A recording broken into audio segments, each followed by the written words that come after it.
우리 마음을 모아서 서로에게 축복하겠습니다. 잘 되고 있습니다. 기도하면 더 잘 됩니다. 하나님이 하십니다. 행복하세요. 우리 생사화복의 주관자는 예수님이십니다. 예수님께 모든 게 달려 있습니다. 그 예수님은 바로 이제 우리 영원한 토장이 되시는데 오늘 그 예수님을 깊이 만나는 우리 모두가 되기를 주님 축복합니다. 이 땅에 사는 사람은 저마다 상처라는 게 있죠. 다 여러분 상처라는 게 있어요.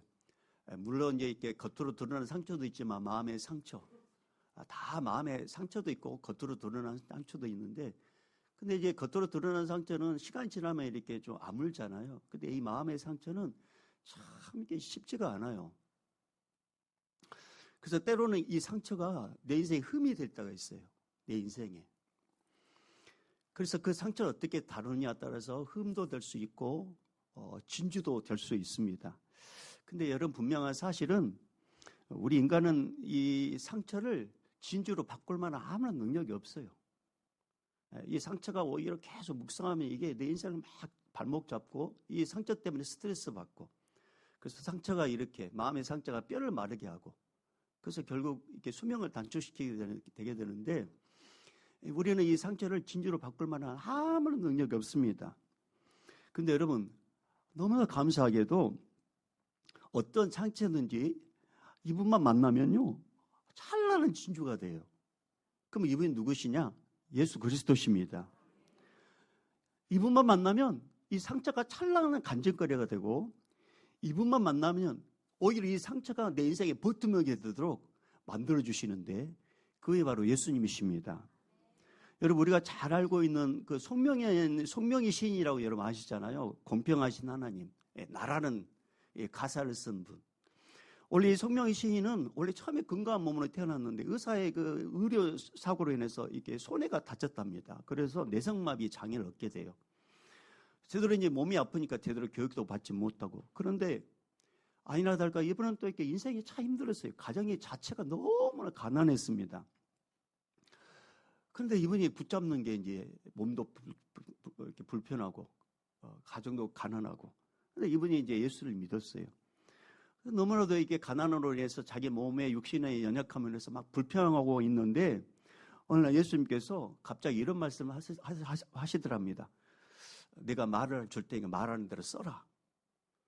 그러면서 이렇게 이제 감동을 이렇게 이제 주시다는 거죠. 그래서 이제 편을 딱 들었더니 그때 주님께서 막 이게 감동을 주셔가지고 쓰게 만드는데, 그 가사가 이제 이렇게 시작되죠. 이렇게 받아 적게 된 내용이 이렇게 시작됩니다. 나 가진 재물 없으나, 나 남이 가진 지식 없으나, 나 남에게 있는 건강이 있지 않으나, 나 남이 없는 것 있으니, 나 남이 못 본 거 보았고, 나 남이 듣지 못한 음성 들었고, 나 남이 받지 못한 사랑 받았고, 나 남이 모르는 거 깨달았네. 공평하신 하나님, 막 이게 막 이렇게 주님께서 불러주신 대로 쓰신 거죠. 근데 이분이 이제 계속 쓰다가 딱 한 가지 탁 걸렸어요. 탁 걸린 게 있잖아요.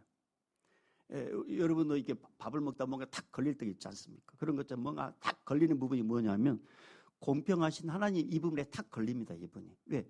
자기 자신을 보니까 공평하지 않거든요. 자기 자신을 보면 다른 사람을 보면 아프잖아요. 가난하잖아요. 배우지도 못했잖아요. 그러니까 하나님께, 하나님 나 더 이상 못 쓰겠어요. 나 공평하신 하나님 아니에요. 나 못 쓰겠어요. 그때 예수님께서 시킨 대로 공평하신 하나님이라고 써라. 그래서 계속 재촉하더라는 거죠. 그래서 이제 이분이 이제 계속 이제 그게 쓰게 되는데, 그 내용이 이제 가사 이렇게 이제 마무리하게 됩니다. 공평하신 하나님이 나 남이 가진 것 없지만 공평하신 하나님이 나 남이 없는 것 같게 하셨네. 이렇게 이제 마무리가 돼요. 공평하신 하나님. 그래서 이 나라는 시가 이때 탄생돼가지고 이 가사가 이제 한국 복음성가의 작사 대상을 받게 되고, 또 이 과정을 책으로 써가지고 이 기독교 서적에서 최우수 서적으로 선정되었습니다. 그래서 이 공평하신 하나님, 이 나라는, 이 찬양은 지금이나 뭐 과거나 그때나 지금이나 수많은 사람들에게 위로와 희망을 주는 그런 가사로 지금도 많은 사람들이 불려주고 있습니다. 여러분 송명의 시인을 이렇게 바꾸신 분이 누구셔요? 네? 어떻게 질문 같지 않으면 대답도 안 하렵니까? 소명의 시인을 바꾸신 분 누구셔요? 예수 그리스도. 소명의 시인을 바꾸신 분 누구시라고요? 예수 그리스도. 여러분, 소명의 시인보다 우리는 건강하잖아요. 더 많이 배웠잖아요. 더 많이 가졌잖아요. 지금도 우리는 이렇게 뭔가 움직일 수 있잖아요. 근데 우리는 여전히 없는 것에 집중합니다. 여러분, 우리가 없는 것에 집중하면 있는 것도 못 보게 돼요. 근데 주님이 공평하신 하나님, 이 주님께서 소명의 시인을 바꿔주셨어요. 보는 관점을 바꿔주셨어요. 남이 없는 것, 예수 그리스도, 자기 안에 있다는 사실. 그래서 예수님께서 소명의 시인을 확 바꿔주셨어요. 그래서 많은 사람들에게 지금도 영적 도전을 주는 그런 인물로 주님이 쓰시고 계십니다. 그 주님은 죽었어요? 살아 계셔요? 어제나 오늘 영원토록 우리 주님은 살아 계십니다. 누구든지 예수님 만나면 누구든지 새롭게 변화돼요. 그래서 고린도후서 5장 17절에 이렇게 말씀하셔요. 그런즉 누구든지 꼭 기억하세요. 누구든지 그리스도 예수 안에 있으면 새로운 피조물이라. 이전 것은 지나갔어요. 어제 것까지는 다 지나갔으니 보라, 새 것이 되었도다. 오늘부터 우리는 새 것이 된 거예요. 어제 것은 지나갔어요. 예수님께서 오늘 우리를 새롭게 빚어주시려고 이 은혜의 땅, 약속의 땅, 이 예배당에 우리를 불러주셨습니다. 이미 주님이 여러분을 사랑하셔서 불러주신 거예요. 그러니 여러분, 주님께서 우리를 지금도 만나고 계셔요. 그래서 우리 주님이 우리 인생을 지금도 이끌어가고 있다는 사실을 의심하지 마십시다. 자, 오늘 말씀은 눈물의 선지자라고 하는 에레미야 선지자 시대 때 있었던 일입니다. 이때는 남유다 백성들이 하나님이 주신 그 풍성한 은혜 가운데 살면서 그 우상을 섬겼어요. 여러분, 사람이 참 그래요. 뭔가 부족하고 뭔가 연약하고 뭔가 없을 때는 주님을 붙잡는데 주님이 뭔가 문제를 해결해 주면은 그 풍요로움 속에 오히려 주님을 멀리하고 우상을 섬기는, 은근하게 우상을 섬기는 게 인간의 재성입니다. 유대인들도 그랬어요. 이미 북이스라엘 악수를 통해서 망함을 당했던 이 북이스라엘을 통해서 주님을 보여줬단 말이에요. 하나님을 떠나면 이렇게 된다는 것을. 그런데 남유다 백성들이 하나님을 멀리하고 우상을 가까이 합니다. 그러니까 하나님께서 에레미야 선지자를 통해 가지고 우상을 버리라고, 하나님을 가까이 하라고, 하나님 말씀에 순종하라고 막 외쳐요. 안 들으니까 막 울면서 외칩니다. 만약에 돌이키지 않으면 하나님께서 반드시 심판하신다고. 그러면서 정확하게 이방 나라 바벨론을 통해서 이 땅은 침략을 당하게 될 것이라고. 그러니 기회를 주셨을 때 빨리 돌아오라고. 그럼에도 불구하고 남유다 백성들은 돌이키지 않습니다. 그리고 자기 속에는 어른대로 살아요. 왜? 그렇게 외쳤으면 뭔가 다음날 뭔가 징조가 벌어가지고 이거 우리 예레미야 선지자 말 안 들으면 뭔가 징조가 일어나겠구나. 그러면서 뭔가 징조가 일어나면 돌이킬 수 있는데 여전히 어제도 동일하고 오늘도 동일하고 여전히 동일하게 뭔가 일상의 삶이 진행되니까 에레미야 선지자의 말을 듣지 않아요. 근데 결론적으로 어떻게 되느냐? 남유다는 망합니다. 바벨론을 통해서. 수많은 사람이 죽게 되고 수많은 사람이 포로로 당하게 되고 이 아이들은 다 죽임을 당하게 되고 또 힘 있는 자들은 포로로 끌려가게 되고 애착을 가졌던 것들은 다 놓치게 되고 땅에서 제대로 살지 못하고 다 끌려가는 존재가 돼요. 그러니까 그 이전에 주님께서 에레미야 선지자를 통해서 계속 돌아오라고, 계속 돌이키라고 말씀해요. 그런데 안 돌이키니까 이 에레미야 선지자가 마음이 너무나도 힘들었습니다. 아무리 외쳐도 끔찍하지 않은 거예요. 아무리 외쳐도 변화가 되지 않은 거예요. 그러니까 어쩔 수 없는 자기 자신의 무력함에 에레미야 선지자가 낭망을 하게 됩니다. 이때 하나님께서 에레미야 선지자에게 말씀하셔요. 야, 에레미야야, 너 토기장의 집으로 빨리 내려가. 네가 내려가면 내가 거기서 말해줄게. 그러면서 에레미야에게 토기장의 집으로 가라고 명령합니다. 그래서 에레미야는 하나님 말씀대로 토기장의 집으로 내려가요. 여러분, 이것은 단순한 외출을 하라는 그런 명령이 아닙니다. 토기장의 집은 먼지와 흙냄새가 가득한 곳이에요. 오늘날로 말하면 작은 작업장이에요. 가장 흔한 장소, 누구나가 마음만 먹으면 볼 수 있는 작업장. 근데 그곳에서 말씀을 주겠다고 말씀하셔요. 여러분, 우리 구원자 되신 예수님은 전능한 하나님이십니다. 예수님은 어느 곳에 있었든지 어느 곳이든지 말씀하셔요. 이 예배당에서도 지금 이 시간에 말씀하시고, 할렐루야. 여러분 집에서도 말씀하시고, 직장에서도 말씀하시고, 학교에서도 말씀하시고, 길에서도 말씀하시고, 자동차 안에서도 말씀하시고, 내가 알아듣지 못하면 알아들을 때까지 말씀하십니다. 앞서 이제 우리 주님께서 우리 믿음의 성도님들 가운데 낙심하고 좌절하고 고단하고 피곤하고 지쳐있는 사람들이 있다고 말씀하셔가지고 이사야 40장 30절 31절 말씀을 주셨잖아요. 이사야 40장 30절 31절 말씀이 어떤 내용이세요? 소년이라도 피곤하며 곤비하며 장정이라도 넘어지며 쓰러지되, 어린애들도 피곤할 수 있어요. 청년이라고 해서 항상 이렇게 충만하지 않아요. 장정이라고 해서 항상 이렇게 여유 있는 게 아니라 언제든지 쓰러질 수 있다고 말씀하셨습니다. 그런데 그렇게 힘들고 곤비하고 낙심하고 쓰러졌을 때 대안을 주셨어요. 그게 뭐냐면, 오직 여호와를 앙망하는 자는, 오직 구원자 되신 예수님을 의지하는 자는 새 힘을 얻으리니 독수리가 날개치며 올라감 같을 것이요 다른 박질을 하여도 곤비하지. 곤비라는 게 뭐라고 그랬어요? 고단하거나 지치지 아니하겠고 걸어가도 피곤하지 아니하리로다. 이 말씀을 주셨잖아요. 그렇죠? 이 말씀 이 앞뒤에 주셨어요. 기억이 안 나세요? 감사해요, 여러분. 기억이 안 나면 제가 또 이렇게 말씀해도. 이 앞뒤에 그 말씀 주셨어요. 그러면서 제가 이제 주님께서 뭐라고 말씀하셨냐면, 영적인 은혜의 파이프라인, 은혜의 저수지의 파이프라인을 연결해라. 은혜의 저수지가 누구라고 했어요? 예수 그리스도. 네 인생이 피곤하고 네가 힘들고 네가 지쳐있고 고단하냐? 그러면 이 은혜의 파이프라인, 예수께 이 파이프라인을 연결해라. 그러면서 두 가지를 이야기했죠. 이 은혜의 파이프라인이 먼저 기록된 성경 말씀을 가까이 읽고, 두 번째로는 주님, 나는 약하고 나는 무능하고 나는 무지합니다. 나는 곤비합니다. 나는 지쳐 있습니다. 그래서 나는 예수의 힘이 필요합니다. 라고 주님께 구하라. 그러면 주님께서 독수리 날개 타며 올라갈 수 있는 힘을 주실 것이, 할렐루야.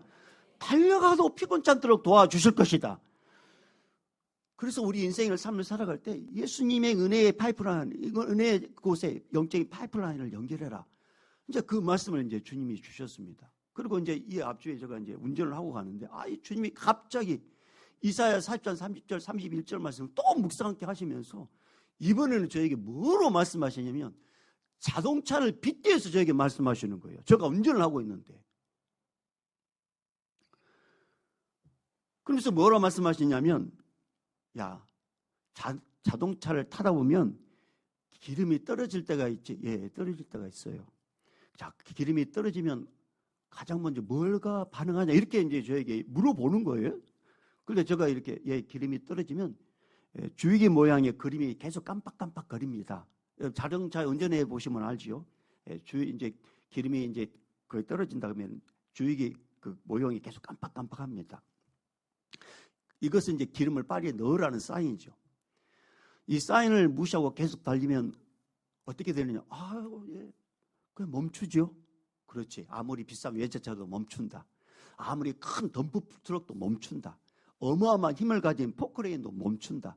높은 곳을 사용하는, 높은 곳에 이렇게 물건을 들어 올리는 이 크레인도 멈추게 된다. 기름이 없어 멈추면 그것은 고철덩어리다. 그리고 길을 가로막는 장애물에 불과하다. 자, 그런 일이 생기지 않으려면 어떻게 해야 되느냐? 예, 기름이 뭔가 기름 넣으라고 반짝반짝했을 때 빨리 기름 주유소에 가서 기름을 내면 됩니다. 그렇다. 네 인생에 고단하고 네가 힘들고 네가 지쳐있고 나는 못한다고, 그것은 바로 영적 사인이다. 그런 사인이 왔을 때 은혜의, 이 영적인 은혜의 예수님께 영적인 파이프라인을 빨리 연결하는 게 회복의 기본이다. 그러면서 저에게 그런 말씀을 저에게 주시는 거예요. 그래서 주님, 이 앞주에 제가 말씀해버렸는데요? 그랬더니, 이 앞주에 제가 이 말씀이 했는데, 근데 주님께서 또 저에게 주신 겁니다. 아니다. 다시 한번 말씀해라. 여러분 성경에서 뭔가 강조, 2번 이상 강조한 것은 주님의 뭔가 중요한 말씀을 하고 계시는 거예요. 올 1년 동안 참 여러분 많이 고생하셨습니다. 네, 참 고생 많으셨어요. 여러분이 세상 일을 하면서도 지쳐있고 주님의 일을 하면서도 지쳐있습니다. 주님은 다 아시죠. 뭔가 자꾸 지쳐있고 힘들고 피곤하고 뭔가 자꾸 다운되고 거두절미하고 주님이 이렇게 말씀하십니다. 그건 사인이다. 너의 힘으로 그건 할 수 없다. 은혜의 예수께 빨리 영적인 파이프라인을 연결하는 것. 주님, 나는 지쳐 있습니다. 나는 무지하고 무능력합니다. 그래서 나는 주님의 은혜가 필요합니다. 그렇게 고백하면 예수님께서 샘을 주시고 달려가도 피곤치 않도록 하신다고 또다시 알려주십니다. 그렇습니다. 예수님은 어느 곳에서든지 예배당에서도 말씀하시고 가정에서도 말씀하시고 자동차 안에서도 말씀하시고 직장에서도 말씀하시고 학교에서도 말씀하시고 걸어가면서도 우리 예수님은 말씀하십니다. 그 예수님의 음성을 듣고자 하면 우리 주님은 들려주셔요. 감동으로 들려주시고 목소리도 들려주시고 어떤 상황을 통해서 들려주셔요. 그래서 예레미야 23장 23절 24절에 이런 말씀이 있어요. 자, 여러분 오늘 말씀 책가볼 게이고요. 예레미야 23장은 찾을 수 있겠죠? 18장, 19장, 20장, 22장, 23장 이렇게 넘겨보시면 예레미야 23장 23절에서 24절 이렇게 말씀하십니다. 자, 23절, 24절 예레미야 23장 23절, 24절 읽어봅니다. 시작. 여호와의 말씀이니라 나는 가까운 데 있는 하나님이요 먼 데 있는 하나님은 아니냐. 여호와의 말씀이니라 사람이 내게 보이지 아니하려고 누가 자신을 은밀한 곳에 숨길 수 있겠느냐. 여호와가 말하노라 나는 천지에 충만하지 아니하냐. 나는 천지에 충만하지 않느냐. 여러분, 이 여호와께서 인간의 몸으로 오신 분 예수 그리스도십니다. 예수님은 지금은 영으로 충만하게 임재해 계십니다. 충만하게. 자, 오늘 본문으로 다시 가볼게요. 그래서 오늘 주님께서 오늘 이곳에 우리를 불러주셔가지고 또 듣게 말씀하시는 거예요. 여러분, 우리 힘으로는 내일도 제대로 감당할 수 없어요. 주님의 일, 이 거룩한 사역이 또 우리는 제대로 감당할 수 없어요. 그래서 우리 주님은 우리를 이렇게 아시기 때문에 다시금 또 달려갈 수 있도록 우리 주님만이 우리를 힘을 불어넣어 주십니다.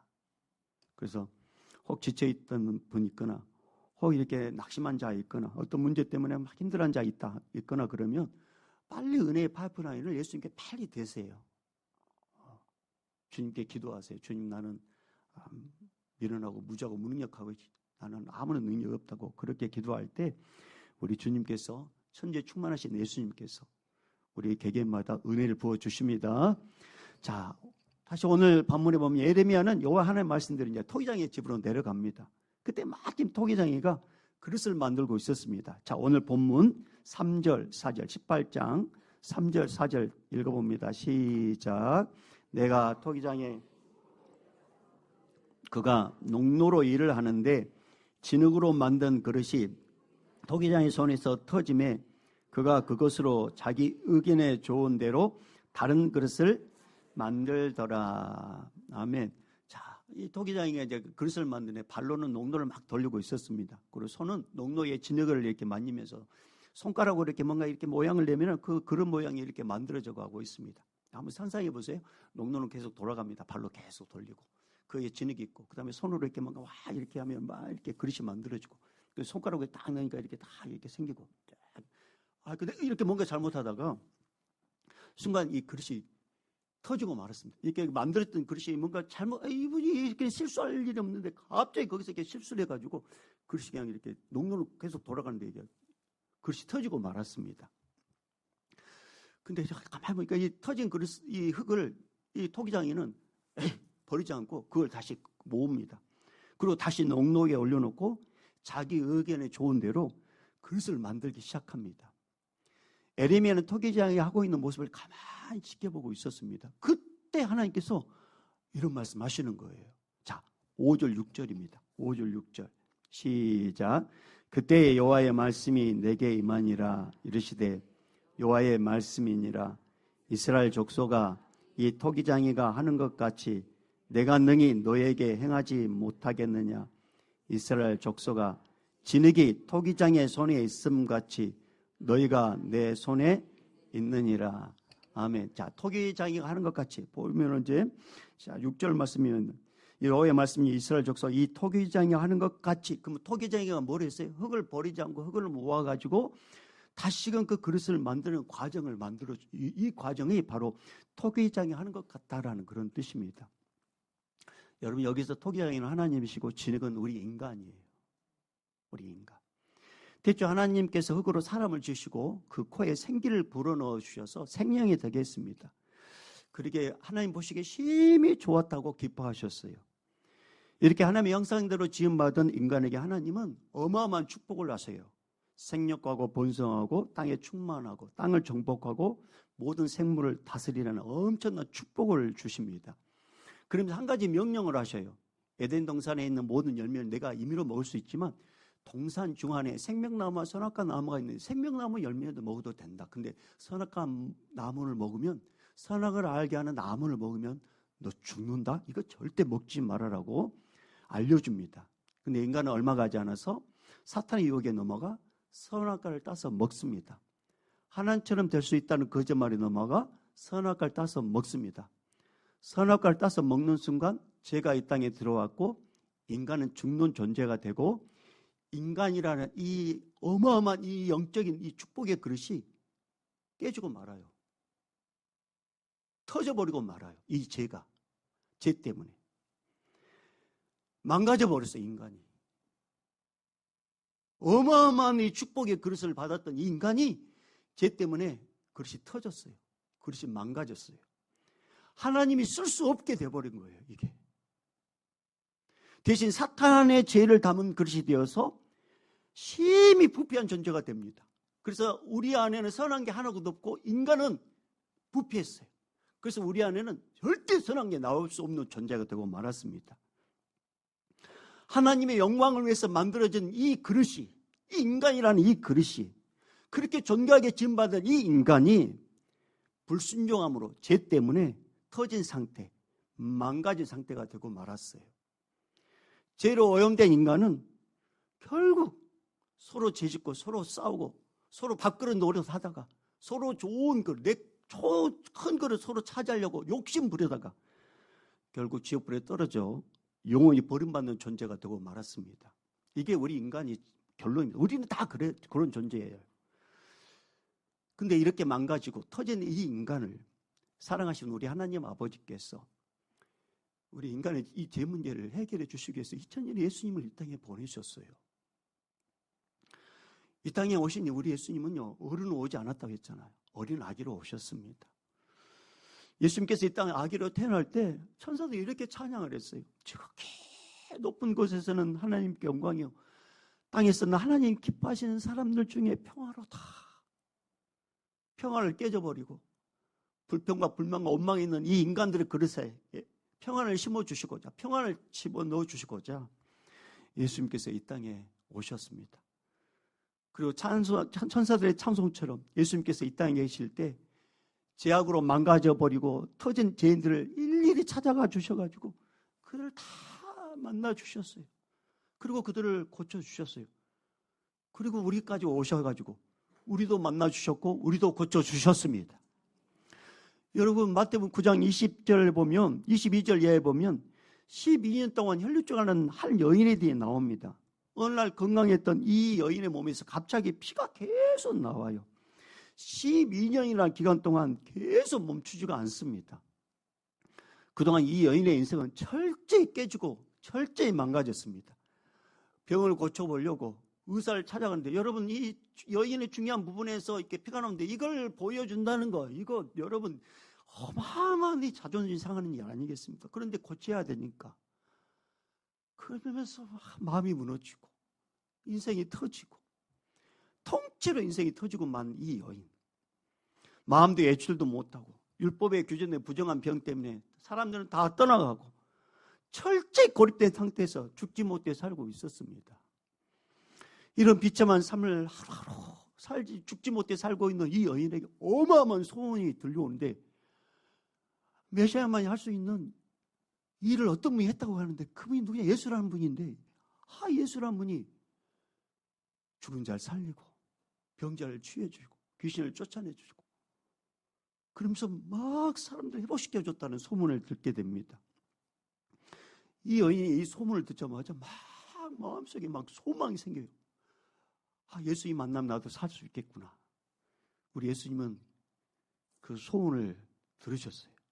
그리고 회당장 집으로 가는 길에 그 여인이 살고 있는 그곳으로 일부러 지나갑니다. 그리고 그 여인이 올 때까지 예수님께서 빨리 가야 되는데, 예수님께서 그 여인이 올 때까지 계속 미적미적하면서 이렇게 걸음을 재촉하지 않으셔요. 이렇게 천천히 가셔요. 근데 여인은 부정한 병을 갖고 있기 때문에 예수님 앞에 당당히 나설 수 없어요. 그래서 여인의 마음속에 이런 마음이 들어요. 내가 예수님의 뒤에 가서 옷이라도 만지면 내가 나을 것 같다. 여러분, 이런 마음을 주신 분은 예수님이십니다. 예수님께서 고쳐주려고 그런 마음을 주신 거예요. 그래서 예수님께서 그 여인 올 때까지 천천히 가셔요. 그리고 여인이 이제 예수님 뒤에 와가지고 옷을 딱 만진 순간 여인은 딱 알게 되면 예수님이 나를 고쳐줬구나. 예수님께서 뒤를 딱 돌아봅니다. 그리고 이렇게 모든 사람들이 듣도록 이렇게 선포하셔요. 따라 안심하라. 따라 안심하라. 내 믿음이 너를 구원하였다. 저는 오늘 이 감동이 저에게 왔어요. 누군가에게 아들아 안심하라. 따라 안심하라. 누군지는 모르겠어요. 뭘로 인해서 불안에 떨고 있고 걱정하고 있고 근심하고 있는 딸에게 우리 예수님께서 딸이라고, 이름을 부른 게 아니라 그냥 딸이라고 말씀하셔요. 딸아 안심하라. 그럼 우리 아들들은 그러면 또 이렇게 섭섭하잖아요. 그러니까 주님께서 또 이렇게 말씀, 아들아 안심하라. 내 믿음이 너를 구원하였다.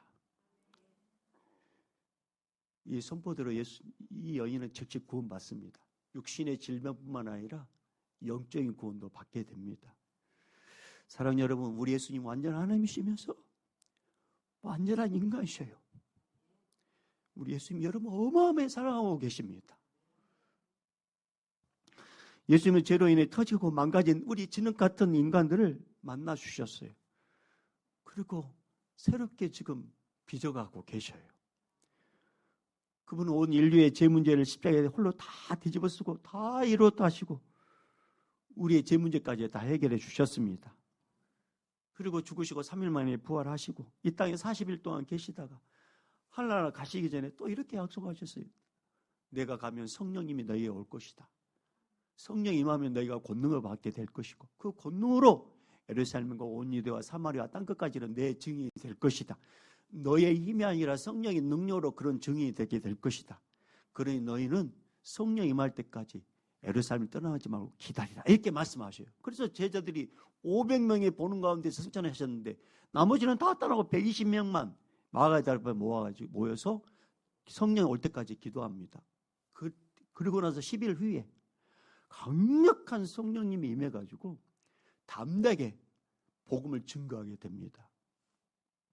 사랑하는 여러분, 그 예수님께서 우리에게도 성령님을 주셨습니다. 그리고 예수님은 우리 인생의 영적인 토기장이십니다. 어떤 죄인이라도 예수님 믿으면 예수님께서 그 인생과 함께 하십니다. 어떤 죄인이라도 예수님을 영접하면 죄 용서함 받습니다. 어떤 죄인이라도 예수님이 영접하면 하나님의 자녀가 됩니다. 그리고 천국을 약속하셨습니다. 어떤 죄인이라도 예수 믿으면 예수님께서 그 인생 새롭게 변화시켜 주십니다. 어떤 죄인이라도 예수 믿으면 먼저 믿는 개인이 잘 되고, 가족이 잘 되고, 가문이 잘 되고, 민족이 잘 되고, 열방이 잘 되는 통로로 그 영혼을 써 주십니다. 그래서 여러분, 어떤 죄라도 예수 믿으면 예수님께서 그렇게 그 개인을 새롭게 빚어 가셔요. 우리 지금도 우리를 그렇게 빚어 가시고 계십니다. 여러분, 타락한 인간에게는 새로움이라는 게 전혀 없어요. 우리는 새로운 게 없어요. 타락한 인간에게는 이런 복이 나올 수 없습니다. 근데 유일하게 예수 그리스도 안에 있으면 예수님으로부터 이런 복을 받게 됩니다. 여러분, 오늘 말씀에서 하나님은 에렘에 분명히 가르쳐 주잖아요. 오늘 우리에게 가르쳐 주잖아요. 여러분, 우리 6절 다시 읽어볼게요. 6절. 자, 6절 읽어봅니다. 시작. 여호와의 말씀이니라. 이스라엘 족속아, 이 토기장이 하는 것 같이 내가 능히 너에게 행하지 못하겠느냐. 이스라엘 족속아, 진흙이 토기장의 손에 있음 같이 너희가 내 손에 있느니라. 아멘. 여러분, 오늘 우리 믿음에 우리 예수님께서 우리에게 뭐라고 말씀하신가? 너희는 내 손 안에 있느니라. 여러분, 성도가 예수님 손 안에 있다는 것은 어마어마한 축복입니다. 어마어마한 축복이에요, 여러분.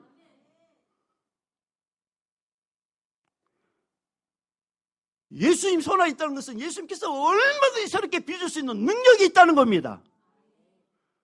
지금 이 삶이 힘들고, 지금 이 삶이 고달프고, 지금 이 삶이 힘들어도 예수님 안에 있으면 예수님께서 이 모든 것들을 변화시켜가지고 간증거리로 만들어주시고, 할렐루야, 내 인생을 버팀목 하도록 만들어주시고 예수님을 자랑하도록 역사해 주신 분이 바로 우리의 구원자 예수님이십니다. 그래서 우리는 예수님 안에 있어야 되는 거죠. 예수님 안에. 여러분, 30년 전에 있었던 이야기를 참 한다는 게 참 그렇지만, 그래서 여러분, 우리 예수님 안에 참 붙어있는 게 참 중요해요. 제가 이렇게 이제 장가를 가고 싶었습니다. 그래가지고 이제 작전 기도를 했어요. 작전 기도를 해가지고 100일 작전인데 주님이 응답해 주지 않았습니다. 40일 작전에도 안 들어줘요. 그래서 주님 3세판 마지막입니다. 30판. 그래서 40일 작전 들어갔습니다. 꼼꼼하게 기도 제목을 적어가지고. 그 기도 제목이 이제 강경희 씨로 이렇게 좁혀지더라고요. 근데 제 안에도 이제 그때 마침 작전 기도했습니다. 주여, 제 남편은 1m 80, 서울대학교, 연세대학교, 다 잘하죠. 100m 강자들. 네, 주님, 이렇게. 근데 주님이 어느 순간부터 이렇게 기도 제목을 딱 바꾸시더랍니다. 저로. 그래가지고 만나가지고 이렇게 가정을 이루게 된 거예요. 여러분, 이렇게 예수님 안에 있으면 이렇게 기도 제목도 새롭게 바꿔줘가지고 가장 좋은 길로 인도해 주십니다. 좋은 길로. 그러니까 여러분, 예수 믿지 않는 가정, 남편들이 있거나 자녀 있거나 그러면은 계속 중보기도 하세요. 주님 도와주세요. 그러면은 주님께서 살아계시고 주님께서 새롭게 빚어주시기 때문에 주님의 가장 원하는 대로, 주님의 방법대로 역사하십니다.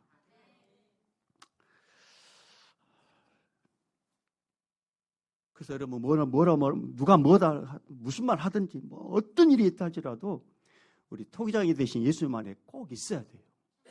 꼭 붙어 있어야 돼요. 여러분, 누가 뭐라 한다 할지라도 난 예수 떠나면 난 죽는다, 그런 각오로 예수님께 붙어 있어야 됩니다.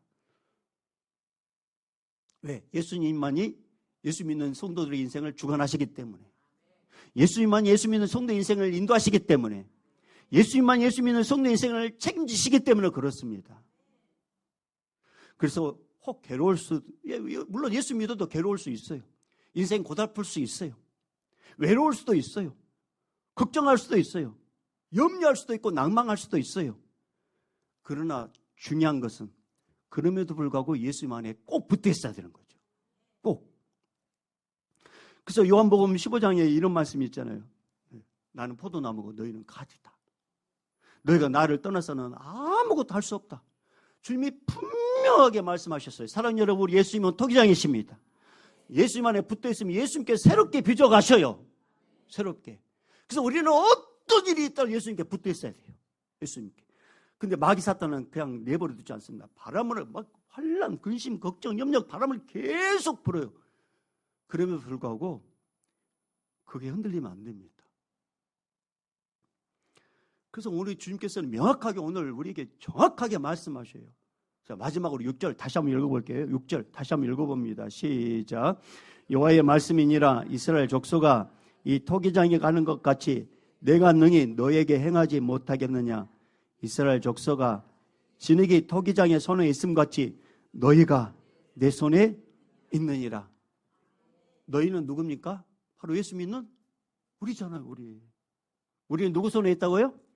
예수님 손에 있습니다. 그래서 여러분 선포합니다. 모든 권세와 능력은 예수님께 있습니다. 내일은 오늘보다 더 아름답게 예수님께서 빚어 가실 겁니다. 올해보다 내년에 더 복되도록 예수님이 만들어 가실 겁니다. 왜? 예수님 손 안에 우리 있으니까. 이 은혜를 누린 자들 우리는 누구라고 해요? 성도라고 합니다. 여러분 성도란 죄 때문에 터진 그릇이었지만 예수님을 통해서 새롭게 빚어진 존재가 바로 성도입니다. 성도란 토기장이 되신 예수님께 내 가정을, 내 인생을 가장 복된 인생으로 만들어가고 있음을, 자, 다시. 성도란 토기장이 되신 예수님께서 내 가정을, 내 인생을 가장 복된 인생으로 만들어가고 있음을 확신하는 자가 성도입니다. 마지막으로, 성도란 토기장이 되신 예수님 손 안에 있으면 어떤 사탄 마귀도 손댈 수 없는 존재라는 것을 믿는 자가 성도입니다. 사랑하는 여러분, 우리 모두는 예수님 손 안에 있습니다. 엄청난 축복을 우리는 이미 받고 있고 내년에도 주님 나라 갈 때까지 어마어마한 놀라운 일들을 주님께서 준비하고 계십니다. 기대하십시다. 그 주님께서 언제 오실지 모르지만 항상 예수님 안에 붙어 있으라고 말씀하십니다. 그 예수님을 오늘도 내일도 나는 필요하다고 고백하고 주님을 찾는 우리 모두가 되기를 주의 이름으로 축복합니다. 자, 한번 따라합니다. 내 인생에서 가장 좋은 것은 아직 오지 않았다. 다시 한번, 내 인생에서 가장 좋은 것은 아직 오지 않았다. 그러면 온다는 거죠. 기대하십시다. 이 복을 주신 분은 예수님이십니다. 할렐루야. 그 예수님을 가까이 하는 우리 모두가 되기를 저는 축복합니다. 저는 우리 주 예수 그리스도의 은혜와 하나님 아버지의 극진하신 사랑하심과 성령님의 감화 감동 교통 충만하심이 이제부터 영원히 있을지어다. 아멘.